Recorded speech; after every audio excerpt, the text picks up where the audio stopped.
Hey, my name is Marcus Davis. I'm 32 years old and I live in Portland, Oregon. I run a small consulting firm called Davis Strategic Consulting. It's not a big company, but it's steady. I have my own office, a few employees, and clients who keep coming back. 10 years ago, I wouldn't have believed this life was possible for someone like me. I didn't grow up with any of this. There was a stretch of time when I slept in my car. I washed dishes 12 hours a day in a small restaurant kitchen, standing on floors that were always wet and slippery. I learned to count every single dollar, to buy the cheapest bread at the end of my shift, to pretend I wasn't hungry when I was. I knew what it felt like to be invisible and still try to stand straight because pride was sometimes the only thing I had left. The person who pulled me out of that place was George Miller. He owned the little restaurant where I begged for a job when I had nothing. George didn't hand me money or treat me like I was broken. He gave me work, paid me fairly, and taught me how to look people in the eye again. On the day I left to start my first office job, he put his hand on my shoulder and said, "Marcus, if you ever get the chance to help someone, don't make them feel smaller than you. Just open the door. Let them walk through on their own." I've never forgotten those words. One Saturday afternoon, I went to Riverside Bistro for a quick lunch.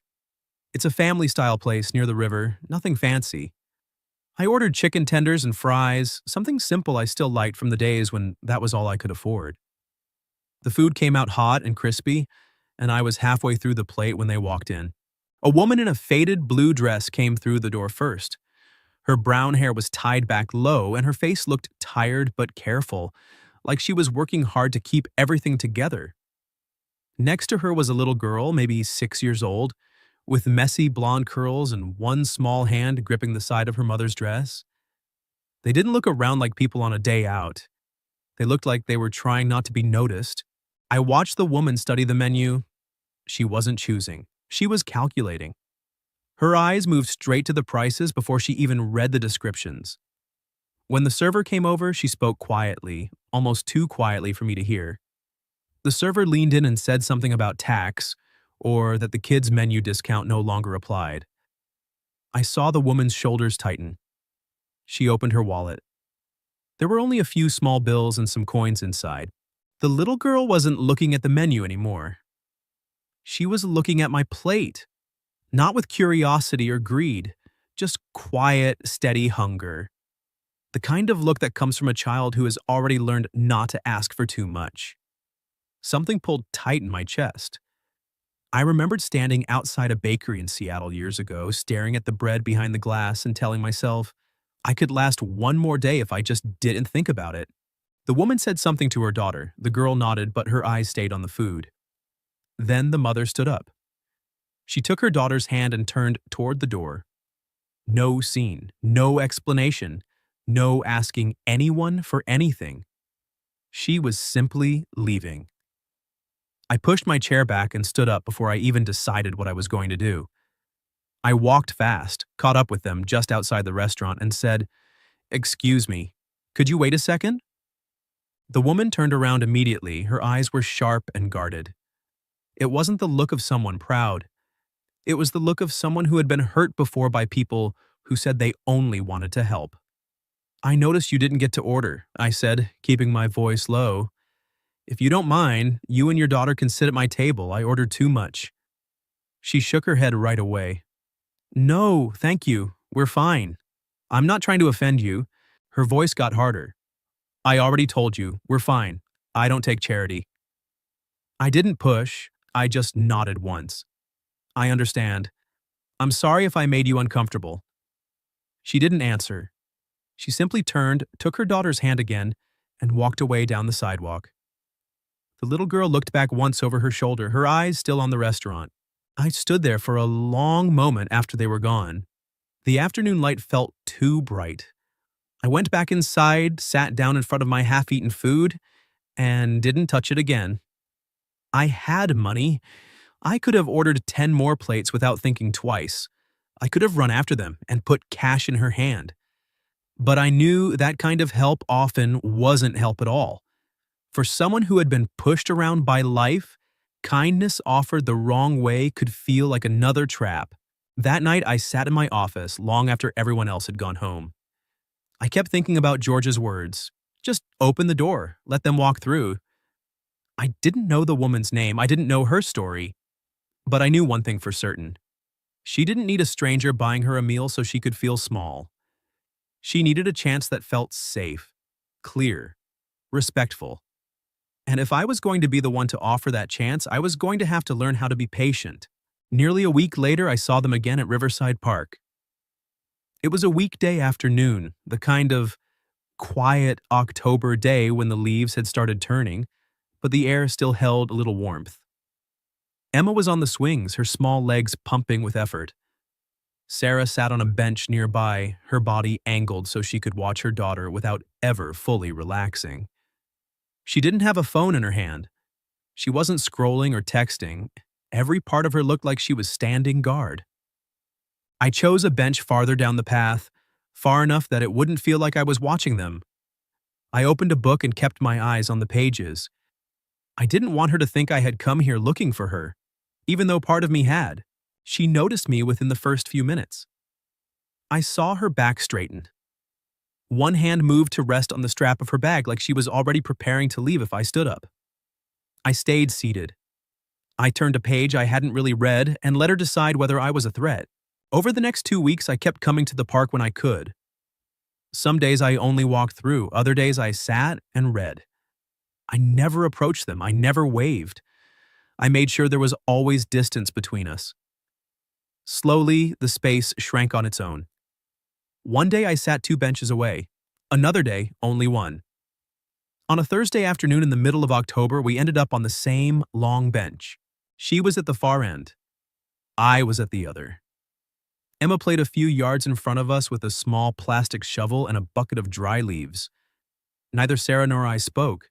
The silence stretched for almost half an hour. It wasn't comfortable, but it wasn't completely hostile either.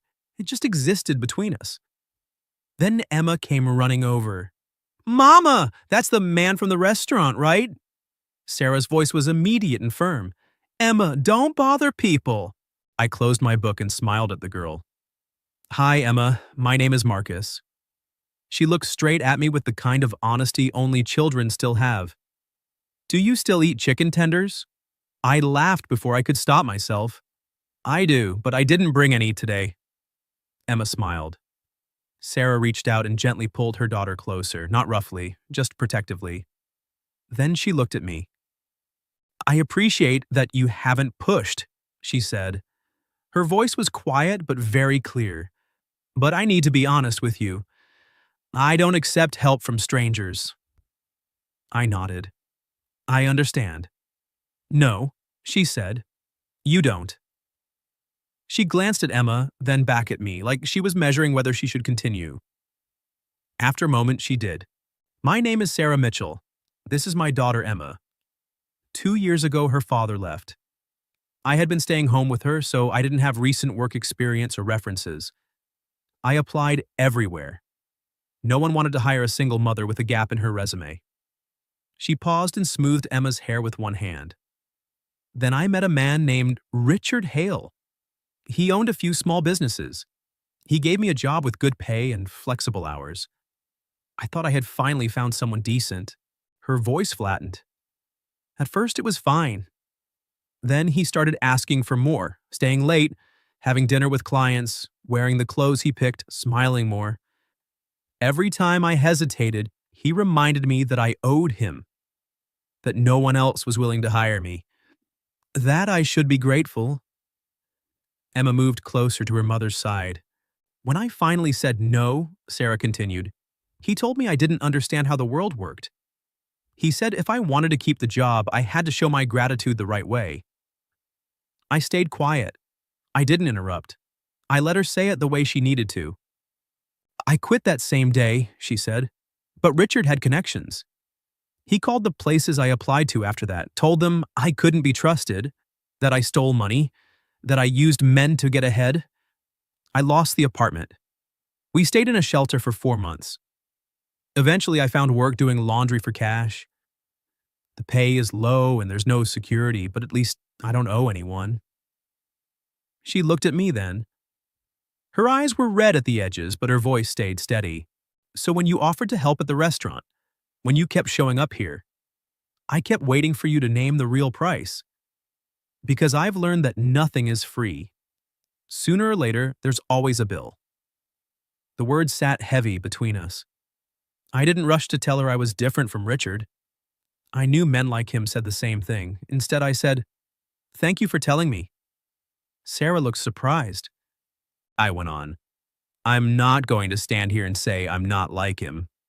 That would just be words. Words are cheap." Something in her expression shifted very slightly. I told her about George, about sleeping in my car and washing dishes and being afraid of everything.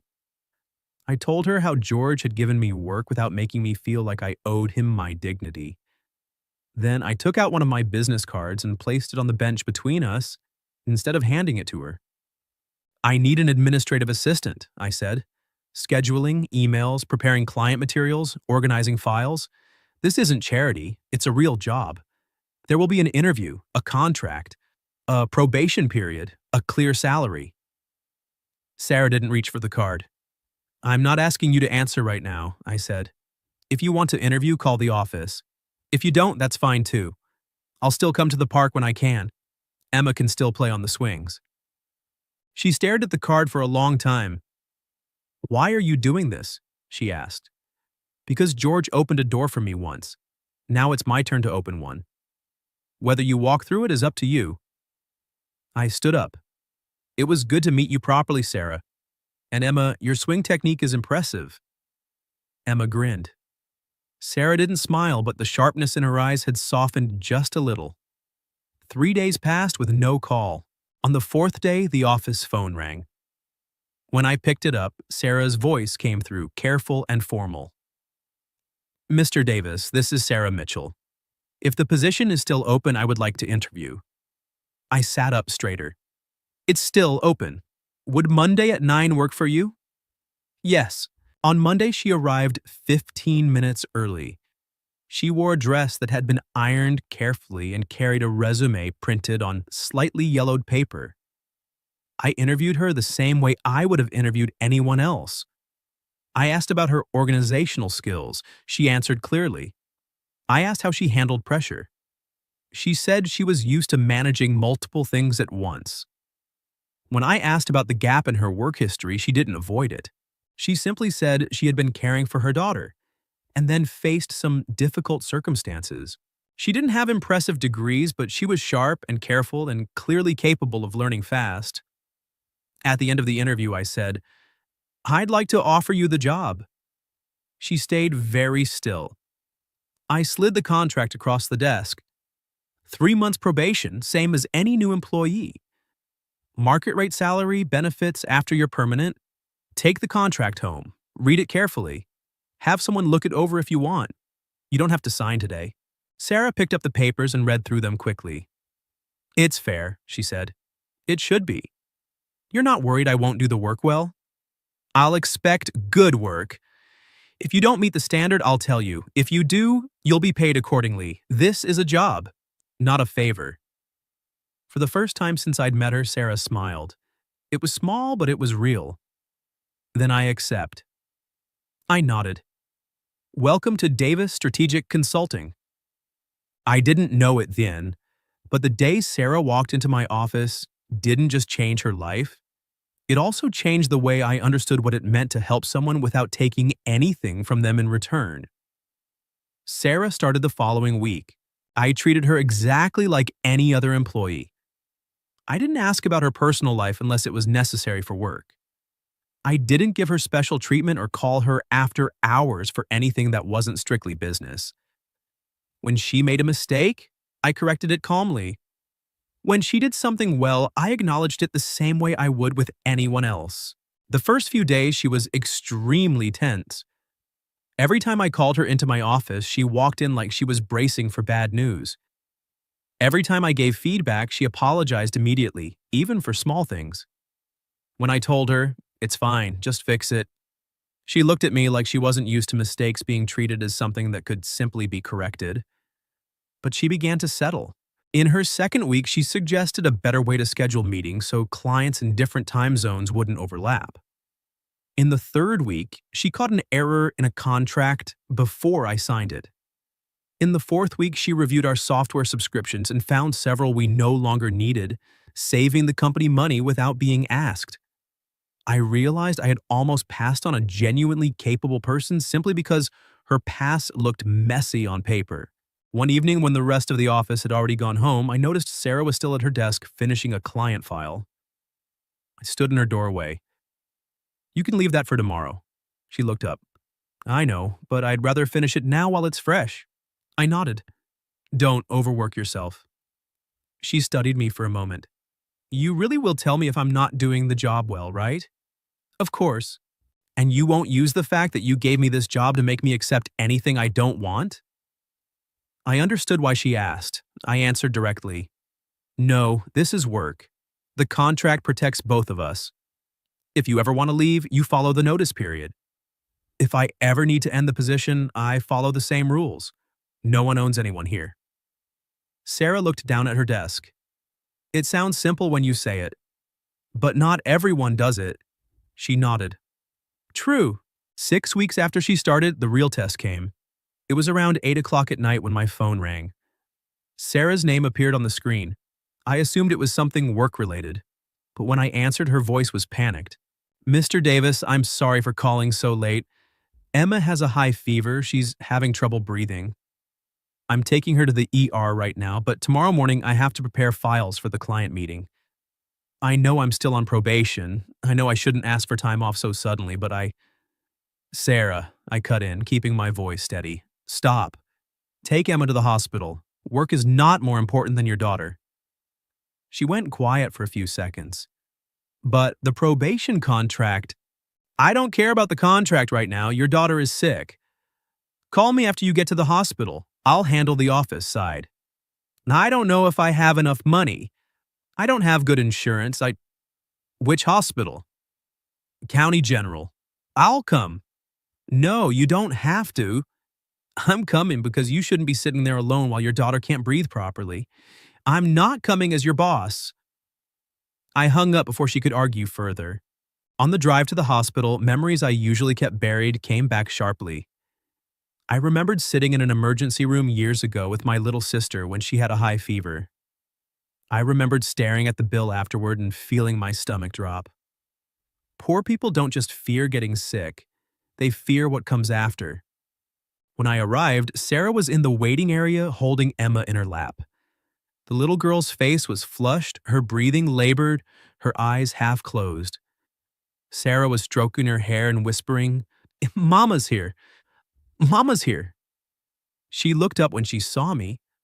Surprise crossed her face, followed quickly by relief, then shame. "You actually came." "What did the doctor say?" "They think it might be pneumonia. They want to admit her, give her antibiotics and oxygen, but I don't know how I'm going to pay for it." I sat down beside her. "I'll cover the hospital bill." Sarah shook her head immediately. "No, I can't let you do that. This is exactly what I was afraid of." I looked at her directly. "Listen to me. I will pay the hospital directly. You will not owe me anything. Not loyalty, not extra hours, not affection, not gratitude, nothing." Her eyes filled with tears. "You don't understand. I don't know how to accept something like this without feeling like I'm being tied down. I understand some of it, but this time, don't accept it for yourself. Accept it for Emma. She needs treatment, and she shouldn't have to suffer because the adults around her were hurt before." Sarah held her daughter tighter. I continued, "Richard taught you that kindness is a trap. I don't blame you for believing that. But you also need to know that some people help because it's the right thing to do." She cried quietly. A nurse called Emma's name. Sarah stood up, but before she walked away, she looked at me. "You won't use this to change how you treat me at work, will you?" "I will still expect you to do your job well." She let out a small, broken laugh through her tears. "Okay." Emma was admitted for 3 days. I handled the billing directly with the hospital and made it clear that all medical decisions remained Sarah's. I was only the person paying, nothing more. I brought coffee, sandwiches, and an extra sweater. Sometimes I sat in the hallway for hours without trying to make conversation. I was simply there. On the second night, when Emma was sleeping more comfortably, Sarah came out and sat beside me in the hallway. "You could have just paid and left," she said, her voice hoarse from exhaustion. "I know. Why did you stay?" I looked through the glass at Emma's room.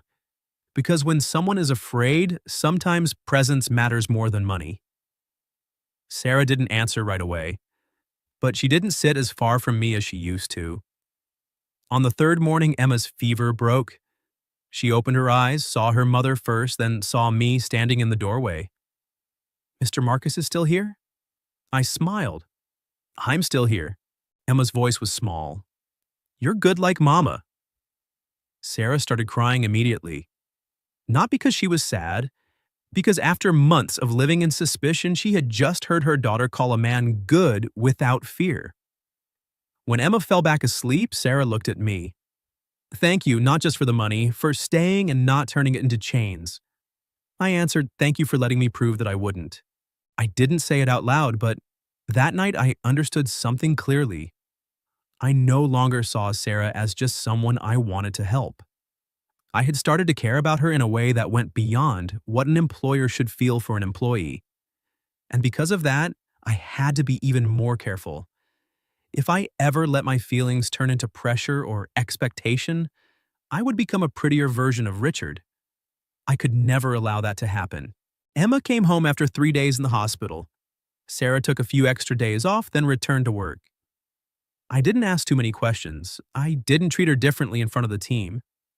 I simply made sure her workload stayed reasonable and that she still had the same expectations and protections as everyone else. But something between us had shifted. Sarah smiled more often. Not all at once, and not brightly at first, but gradually. She started eating lunch with the rest of the team instead of at her desk. She began joking with the receptionist. She even started pushing back on some of my ideas about client scheduling, offering better alternatives instead of simply agreeing with everything I said. I liked it. I liked watching her find her voice again. When the 3-month probation period ended, I signed her permanent contract without hesitation. During the review meeting, I told her, "You're the best administrative assistant I've ever had." Sarah looked at me seriously. "Are you saying that because I do good work or because you feel sorry for me?" I wasn't offended. I knew she needed to ask. I slid her performance review across the desk. "These are the numbers. Error rate in client files dropped 40%, almost no late meetings. Clients have commented on how quickly we respond now. I'm saying it because you do good work." She read the report, then let out a slow breath. "Thank you. You earned it." I saw something in her eyes soften. 6 months after she first walked into my office, Sarah knocked on my door. "Do you have a few minutes? I wanted to ask you something personal." "Of course." She sat down, hands clasped in her lap. "I want to help someone." I was surprised. She continued, "There's another mother at Emma's school. I can see she's struggling. Her daughter's shoes are too small. Her toes are almost curling over the front. I want to buy her daughter new shoes or help in some way. But I'm scared of doing it wrong. I'm scared of making her feel the way I used to feel."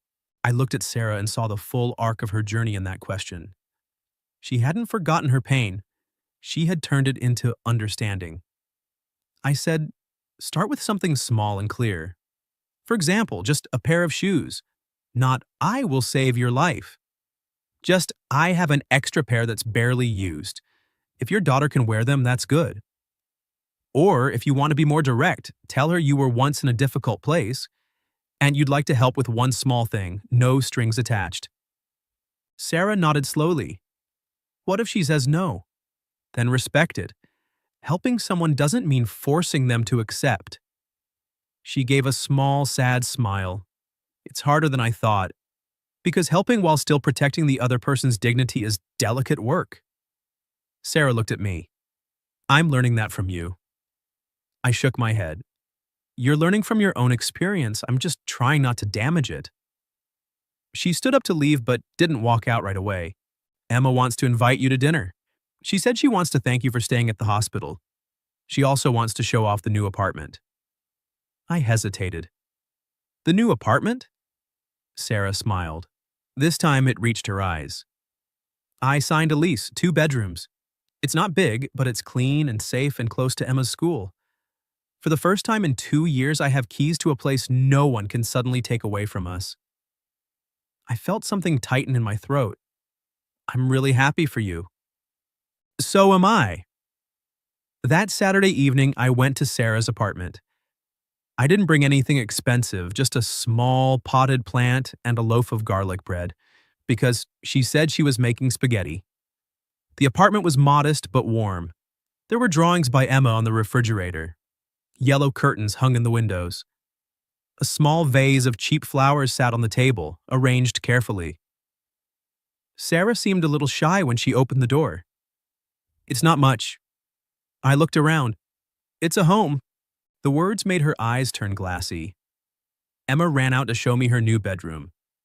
I sat on the floor while she proudly explained her purple blanket, her small desk, and the stuffed bear she had placed neatly on her pillow. After dinner, Emma went to watch cartoons in the living room. Sarah and I washed dishes in the small kitchen. She spoke while rinsing a plate.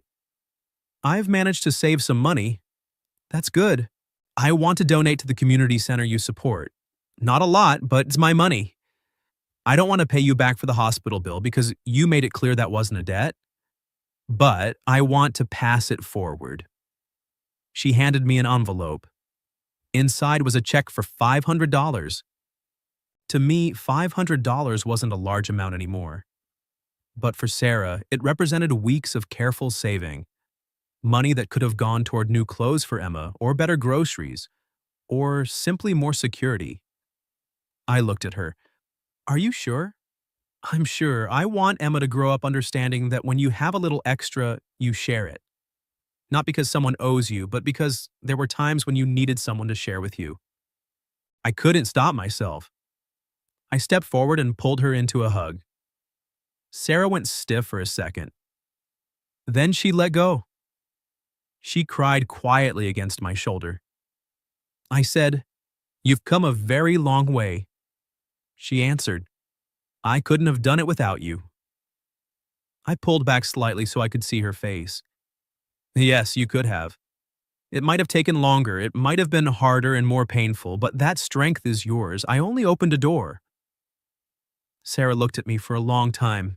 Then she said, "Marcus, have you ever been afraid that you're getting too close?" I understood what she was asking. I answered honestly. Yes, because I'm your boss. Because I have more money than you. Because you were hurt by a man who used his position. I'm afraid that if I say how I feel too soon, it will make you feel pressured. Her eyes trembled. How do you feel? I didn't avoid it. I care about you more than a friend, but I won't do anything with those feelings unless you're ready. Your job has nothing to do with this. Emma's safety has nothing to do with this. The hospital bill has nothing to do with this. You don't owe me a nice answer. Sarah was quiet for a very long time. Then she said, I care about you too. But I'm scared. I know. I don't want to lose my job. You won't. I don't want Emma to get pulled into something uncertain. I understand. I need to go slow.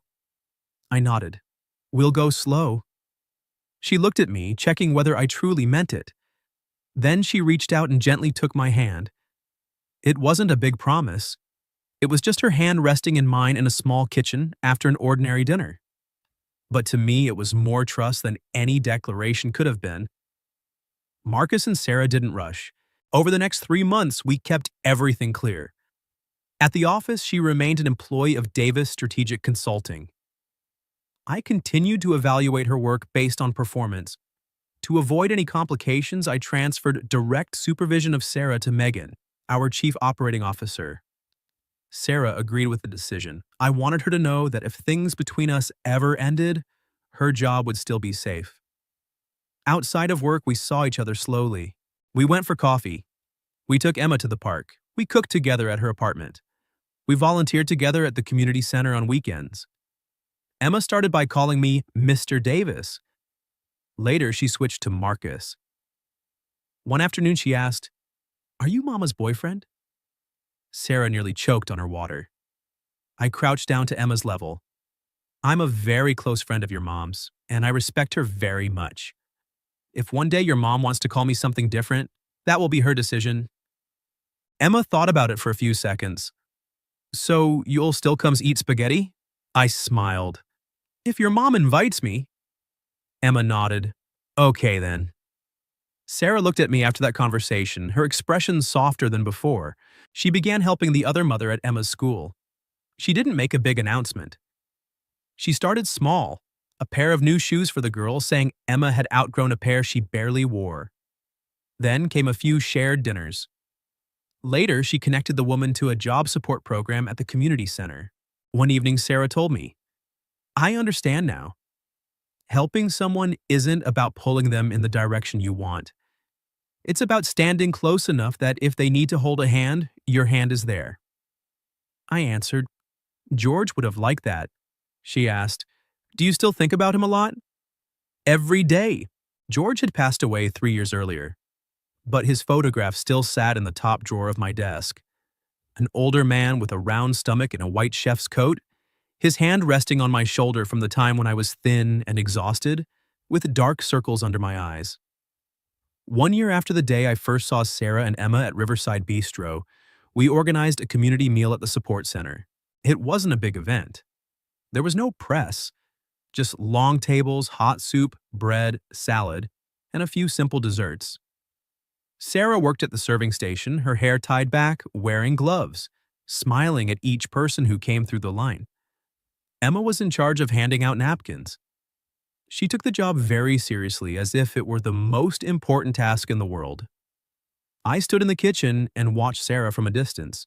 She was no longer the woman who had quietly walked out of the restaurant because she couldn't afford to stay. She was also no longer the woman who saw every act of kindness as a trap. She was still careful. She still remembered her past, but she no longer let Richard define the rest of her life. At the end of the evening, when most people had gone, Sarah walked over to where I was standing. "What are you thinking about?" she asked. "I'm thinking George was right." "About what?" "That the best way to repay kindness is to live decently enough that it doesn't stop with you." Sarah looked at the tables being cleared. "I used to think that needing help meant I was weak." "I used to think that too." "And now?" I looked at her. "Now I think people weren't made to survive alone." Sarah took my hand. "I'm glad you saw us that day." I squeezed her fingers. "I'm glad you came back to the park." A few months later, we got married in a small ceremony at the community center. It wasn't because she needed me. It wasn't because I had saved her. It wasn't because Emma needed a father figure to complete a family. It was because two grown people, each hurt by life in different ways, had learned how to stand beside each other without turning love into a debt. In my vows, I said to Sarah, "I don't promise to fix every problem you have. I promise I won't use love to take away your ability to stand on your own. I promise to open doors when I can, and to respect it when you want to open them yourself." Sarah cried. She said, "I don't promise I'll never be afraid again, but I promise I won't let the fear from my past make decisions for my heart forever." Emma stood beside us holding a small bouquet, crying, even though she probably didn't understand everything. After the ceremony, we left one chair empty at the head table. On that chair was a photograph of George, the man who had opened the first door for me. Without him, I probably wouldn't have recognized the look of hunger in Emma's eyes that day at the restaurant. Without him, I probably would have thought helping only meant giving money. Without him, I probably wouldn't have had the patience to prove to Sarah that real kindness doesn't come with strings. The story ends on a spring evening. I was standing in our kitchen washing dishes after dinner. Sarah was wiping the table. Emma was doing homework in the living room. The smell of spaghetti still lingered in the air. Outside the window, the sunflowers in the backyard swayed gently in the breeze. Sarah walked over and leaned against the counter beside me. "Do you know," she said, "there was a new woman at the center today. She didn't want to take a meal voucher. She kept saying she didn't need it. What did you do? Sarah smiled. I put the voucher on the table and told her she could take it if she wanted, and it was also fine if she didn't. Then I walked away. Did she take it? She did, after about 10 minutes. I smiled. You opened the door. Sarah rested her head against my shoulder, so she could walk through on her own. I looked at the woman standing next to me. The woman who had once been used, who had lost her home, who had been afraid of every kindness, but who had never let her pain kill the gentleness inside her. I used to think I was helping Sarah, but the truth is, she helped me too. She reminded me that kindness is not a single generous moment meant to make you feel good about yourself. Kindness is a responsibility that must be held with respect, boundaries, and patience. I did not save Sarah. I only saw her when she was quietly trying to leave. She was the one who chose to come back. She chose to interview. She chose to work. She chose to trust, little by little. And she chose to turn her pain into light for other people. And that is the most beautiful part. Not a rich man saving a poor woman, but two people who were once shown an open door, now keeping that same door open for whoever comes next.